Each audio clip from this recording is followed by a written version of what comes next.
Jabroner Nation, how's it going, boys? It's me, your boy Jabroni Crown. We got Jabroni Dids on the other side, and we got Jabroni Sully as well. Today's video is a very special one, ladies and gentlemen. We're going to be talking all things Rust, the current cultural phenomenon. It's taking over the internet. Offline TV is going ballistic, ladies and gentlemen. So are the Jabroni boys on Twitch.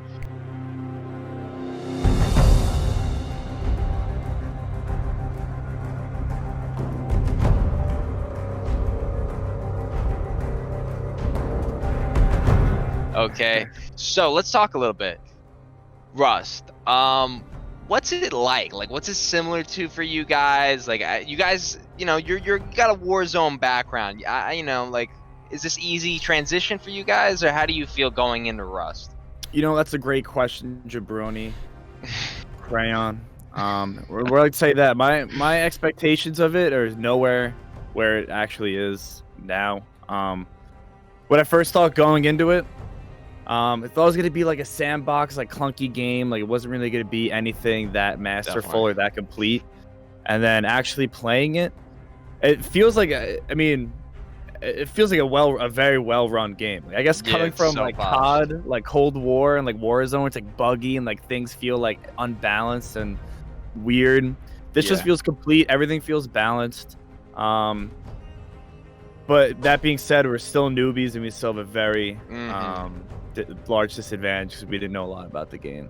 No doubt about that.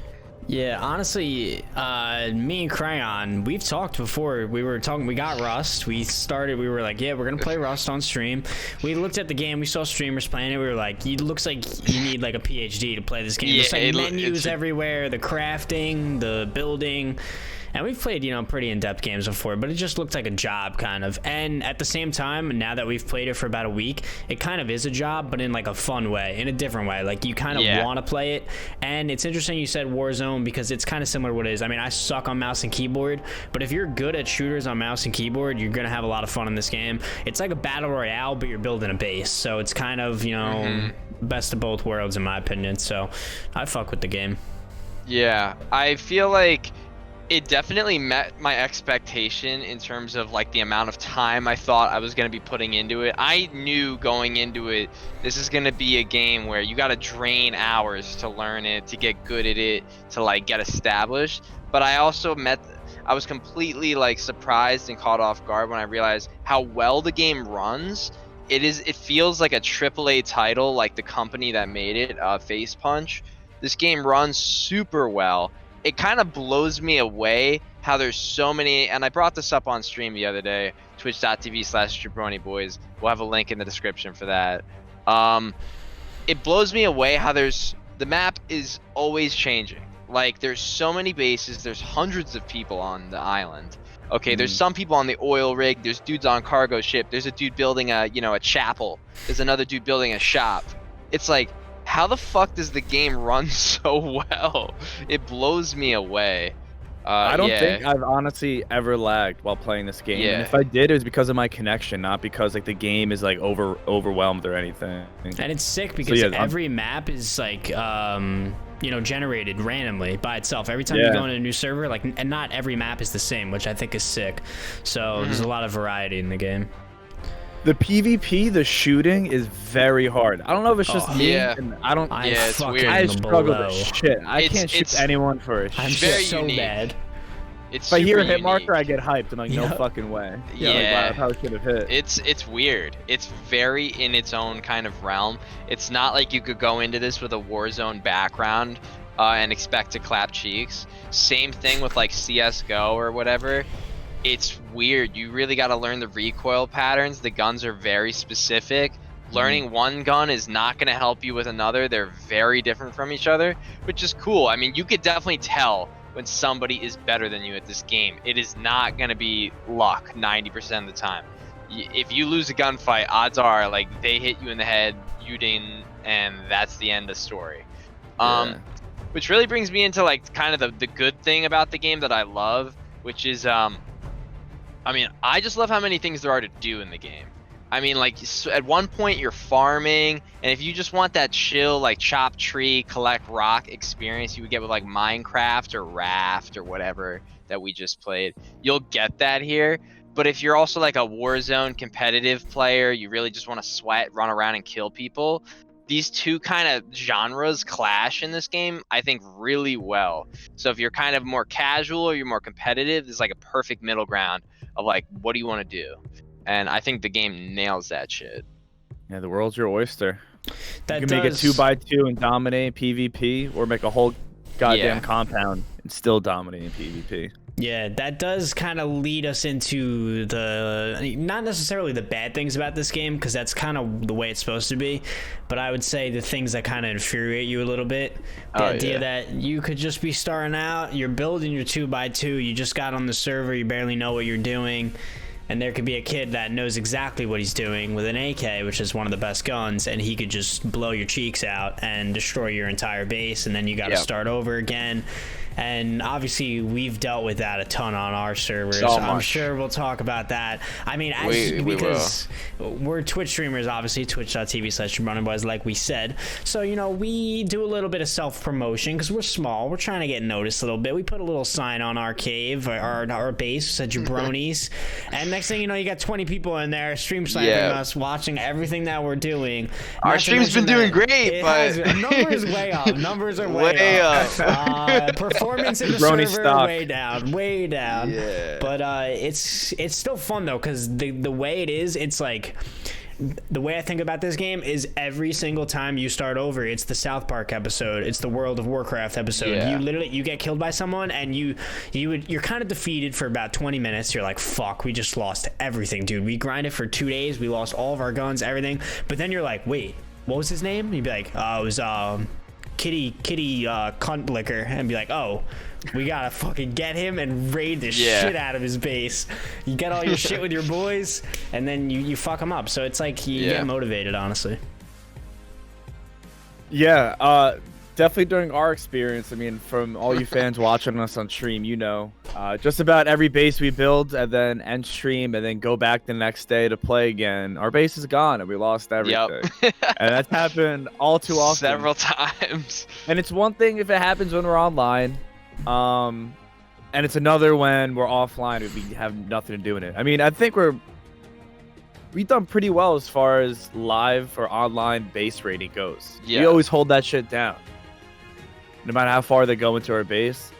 But when it's offline and like you did all this progress and you're looking forward to the next day and the base is gone, that's a very like rare feeling. It sucks. In the game, I feel like it's a shitty feeling. The game does it's a double-sided sword, because it makes you value when you have shit so much more in the game, because you know how fleeting it is and how easily you can lose. Like, you're one good gunfight. I say this all the time. Like, you're always like one good gunfight away from getting absolutely fucking stacked, but you're also you could be one night away from just losing it all. So it's kind of like you're always rising and falling. If you're not willing to kind of be humble and accept the fact that like sometimes you're gonna lose everything, like that's just it's like the cycle of life in Rust. You have to be okay with the fact that sometimes you're gonna get eaten. You're gonna have a great time, because it's definitely a game you could get butthurt in. Like, I would get so frustrated like when we would get raided or we get offline. Like, it fucking sucks, but at the same time you can do it too. And secondly, it's temporary. Like, you're always gonna be coming back in, and you do learn. So you do get better. Like, well, we definitely have come a long way from where we started in a week. We have been no-lifing it, but we've come a fucking long way. So that's been fucking just like, it's been a really fun experience in that sense. Yeah, and I think you know, just tips that basically we've learned from starting out. Obviously, like you said, we're new. We've been playing for a week, kind of no-lifing it. There's different kind of servers. There's monthly, there's weekly, there's bi-weekly, and you know, playing on the reset day, which is when everyone loses everything, that's pretty important, because if you know you play a week later, you're kind of gonna get fucked by kids with LMGs and snipers when you have a spear. So that's a big part of it. We kind of joined late in most of our servers, and we got fucked a lot, as you can as you Yeah. can see, because what we've been saying. But so just don't get too aggravated if you join a week into a server and you're getting destroyed, because everyone already has everything. You kind of be discreet, make a little base, farm up, do your thing, and then, you know, go try to door camp someone with a double barrel. Yeah, this game is not very noob friendly. If you know your way around these type of games, you will be able to survive one way or another. But if you're just someone that's saying, hey, I'm just going to pick up Rust and jump into it, it's going to be a rough experience for you. It's going to be very hard. It's going to be like prison. You're going to get beat up a lot. You're going to get made fun of, called names, like, and your shit's going to get stolen. I know. It feels very much like that, like, you know, like there's the, Prison like rules. you're joining a server, you're joining like that's something about the game that is so special to me, is you join it and people know each other. All right, like you have a rep on the server. There are factions. People don't like each other. It's very toxic, but it lends itself. It's a story builder. Like you're building a story, and there's people you will meet that will help you, and you will be like indebted to them, and you'll be so thankful. And then there's people that are gonna fucking backstab you, and it's just this ever, you know, this perpetual drama in the server till wipe day. That is like really fucking awesome. That to me is my favorite thing about the game, without a doubt. Is like one night you could meet, you could have a story that you would never get in any other game. Like it's so crazy. I mean, to just mention some other great YouTubers out there like Frost and shit, watching their videos. I mean, dude, like the stories that these people share about the game are so unique, and it's crazy. Like it's wild how many different ways you can play the game. If you want to be like a merchant, if you want to like sell shit, if you want to just be a straight PvPer, if you want to be just a, you know, a nice person and help other people, there's so many ways you can play the game. Yeah, like you were saying with like Frost and other YouTubers, there is no other game out there where you'd be able to like you watch Frost YouTube videos or other people out there that are popular in the Rust community. It's like a Netflix show. Like you don't even have to play the game to enjoy their videos, and that just goes to show how like much you can do in this game. There's no other game where you'd be able to like create a Netflix show out of it. Off the top of my head, like Rust is really. We spawned in on this server we're playing right now. Everything's like PvP in Rust. Everyone's super toxic for the most part, like we've been saying. This guy's got a bungalow. Looks like we're in Bora Bora on a honeymoon. He's like renting us out, and he's like, "You take this, you take that." And we're like, "Everything's made of wood, dude. How do you not get raided?" He's like, "I don't know. They just see me. They don't raid me. I'm the guy that owns like the hotel." We're like, "That is absurd." Man. So that was just a really cool moment. It's and great. The game lends itself to those kind of moments. Usually 9 times out of 10 you're gonna get a bullet in your head, but you meet that one good guy that, you know, that throws you the item that you need, and you're like, wow, that guy right there, like we're gonna be homies in this server, and that's why it's cool. So yeah, I mean, I think that covers most of our like initial thoughts and impressions on Rust. We fucking are having a blast on stream. Be sure to check us out, guys. Like, we're going to be pumping out content for this game. We're really going to go ham on it for the next month or two, because it's just that addicting. It's really fun. We're having a blast at it. It's doing so well for our stream and for content. You guys got to try it. We highly recommend it. Don't try it alone, in my opinion. I would definitely, this is a game you play with friends, you play as a group. Did mention that a little bit. But overall, guys, we're loving it. JABRONER-FAM, thank you so much for tuning in, boys. Pow pow ka chow. Come on.